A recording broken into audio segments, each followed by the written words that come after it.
We are ready to talk about Review and Preview 7.3.3. Your first question with 107 asks you to identify several different parts of what we've got from an expression. On your answer sheet, it's broken down into terms, coefficients, constant terms, and factors. For each of the, so terms are asking how many, coefficients,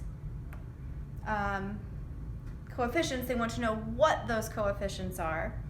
For constant terms, make sure you tell me what the constant term is.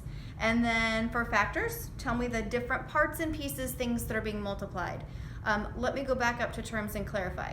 I gotta know how many, but I do want to see each of them separately. So go back to terms, show me what each of the terms are separately. For question 108, it asks how many fourths are in 4 1/4, how many thirds are in 3 2/3. We've seen questions like this before. So I'm looking first for an answer, how many, so what's the number, then show me what you've got as your improper fraction.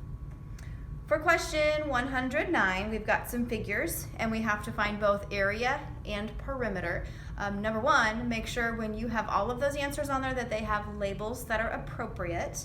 Part A is a rectangle, part B is a triangle, C is a parallelogram, D is a trapezoid. So make sure you're taking the appropriate steps to get to your areas for each of those figures.